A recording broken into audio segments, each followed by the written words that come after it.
tubig, gipalikay.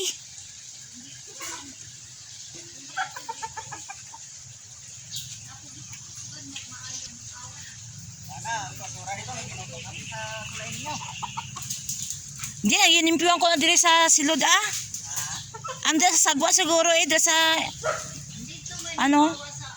Diri man tanan nag-awas. Dapat ang basura sa kuanang, lalong sa yung tulay.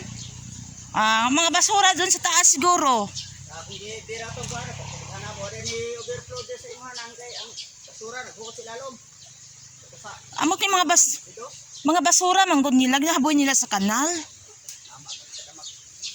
Ang anong hindi nila sunugon. Anong yaboy nila sa kanal?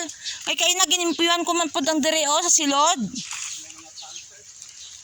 Gani, gisa gani kaabot pa dire mga pampers.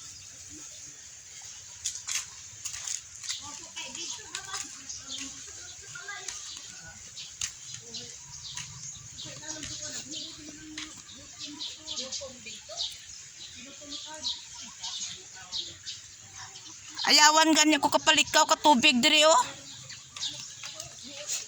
Ay kay nag-abot si kuya. Gilinis niya daw ang lalim ng tulay kaya pala na-overflow ang tubig. Ayan hindi ko na-videohan kanina ang pag-overflow kasi nabisi ako kapang harang-harang dito kaya ang among balay na nadanaw na. Ayan, nagbaha ba, nagdanaw. Ayan, tapos dito naggawa ako ng kanal-kanal na at least dito pupunta dito ang tubig dito na pagkapuntang farm namin at saka dito ako gumawa ng kanal kasi wala na ako time kanina nga magdala ng cellphone kay ang ginalagas ko lang ang tubig na hindi sa amon kay nakaabot na talaga sa amon itong likod sa among balay nga may ara nga panimalay taas na rin ang tubig dito sa kanila kasi ayan ang kanal. Kasi daw sabi ni kuya, nilinis daw niya ang ilalim dito ng sa bridge namin yung dire May mga pampers daw kasi kanina tingnan niyo yung ebidensya basa pa ang lupa kay na overflow ang tubig dire sa sa kanal. Ayun ang tinatawag galing nga El Nino pero dito sa amin ang tubig hindi natutuyo dodiretso ang tubig mula tong March pa. Mataas ang tubig dito sa aming kanal. Ayan. Ako kanina diyan nagsabya-sabya pa ako ng tubig diyan at saka yung balunggay namin, malunggay sa Tagalog, ang balunggay namon ginsabihan ko din ng tubig. Kasi kanina nandito ako, ayan binuhusan ko yung namin, yung sa harap ng gate, ang lupa kasi maalikabok yan kay El Nino, walang ulan.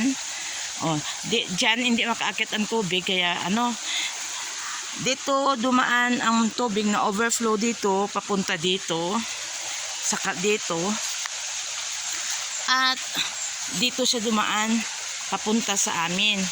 Kaya buti nang dumating yung si kuya kasi ang problema pala yung mga basura nasa taas na doon, mga bahay-bahayan doon pinapaanod lang sa kanal nabara dito sa sa ilalim ng tulay namin yung pinagdaanan kaya hindi na overflow dito kaya buti nang dumating si kuya kanyang nilinis dito ang kanal.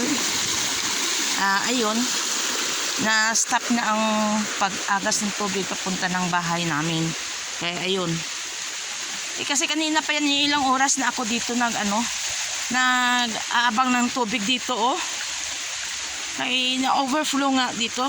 Iyon ang tinatawag ng El Nino pero dito sa amin walang El Nino. Ayan, sa kanal lang. Pero except lang dito kay itong host namin kasi sa totoo lang may host kami galing sa kanal. Ito Yan. Iyan konektado ito sa kanal ito. Dito. May drainage kami diyan. Yung papasok diyan parang salaan ng tubig para yung mga kugaw o dumi hindi papasok diyan papunta sa aming kanal. At except sa aming tubig na itong tubig ang ginakuhaan namin para yan sa pagsaing, paghugas ng plato, paligo, ganon, sa banyo, sa CR. Pero kapag wala kaming tubig na hindi umaagas, yan hindi naman siya umaagas, oh. Wala naman, hindi naman umaagas yan. Kaya nag-iimbak lang kami ng tubig. So, ang ginagawa namin sa aming sa banyo na pambuhos sa kubita, dito kami kumukuha sa kanal. Pero nilalagyan namin yan ng chlorine. Pero pag ganito ang kadumi ang kanal, hindi kami kumukuha. Kasi may time ito na sinaw siya, puting-puti. Kasi pag ganito nga ang daloy ng tubig na maitim, ibig sabihin may gumagalaw doon sa taas, may nagpapatubig kaya maitim. Pero kapag walang gumagalaw doon sa taas, maputi naman yung tubig, saka kukuha naman kami ng tubig. Pero diyan kami ayang hose na malaki, yun, padito dito sa aming planggana, tapos doon ako magsandok at isakay sa kariton at ilagay namin sa doon sa drum, lagyan ng chlorine. Yun ang pang buhos namin sa aming kubita. Pero itong maliit na hose na ito, ito ay konektado ito sa tubig na aming lutuan. Ayan, oh. Ito, konektado yan dito. Kaya mayroon siyang meter check. Metro. May metro siya. Pero private ang may-ari nito eh. Kaya ang ginagawa niya, hindi everyday na binibigay siya ng tubig. Kasi marami kaming mga bahay-bahay din doon sa sa taas. Doon sa taas kasi ang daming bahay. Dito sa amin banda, kunti lang dito. Kasi tingnan mo, kahit dito sa harap ng aming sa aming area, walang bahay dito. Kaya pag doon siguro, pag gumagamit doon sa taas, dito kami, wala na kaming tubig. Kaya ngayon, wala kaming tubig.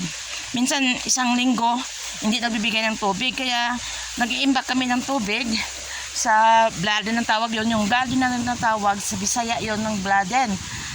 Ay sa amin, parang tadyaw yun sa Ilonggo, na gawa ng goma na malaki, at saka sa drum. Yung sa goma naman, yun ay ginagamit namin sa panglaba, sa pagliligo. Yun doon naman sa drum at saka sa sa mga galon-galon, mga container, doon namin kumukuha kami doon sa pagsaing, sa paghugas ng plato, doon yan sa cottage. Samantala yung blood din doon yun sa bahay. Yun. Tapos may isa kaming drum na pag wala ng tubig, para makatipid kami, tubig kanal ang kinukuha namin, ginagamit. Ayan, oh. Ito ang tubig na papunta sa, ito ang malinis na tubig. Ayan, ito ang malinis na tubig. Ito naman ang galing kanal. Ayan. So ngayon, wala ng tubig na nag-aagas. Pasalamat tayo kay Kuya. Kaya gusto ko kung hindi pa siya dumating. Kasi wala kaming lalaki dito eh. Yung si Kuya, malayo din ang bahay niya dito sa amin. Kasi nagpapatubig rin sila sa kanilang mais. Kaya wala nga ang ulan eh. El Nino nga, minsan nga makaabot pa dito ng 43 degrees Celsius sa amin dito. Pero ngayon, 2 araw na, parang hindi na masyadong mainit, parang normal na.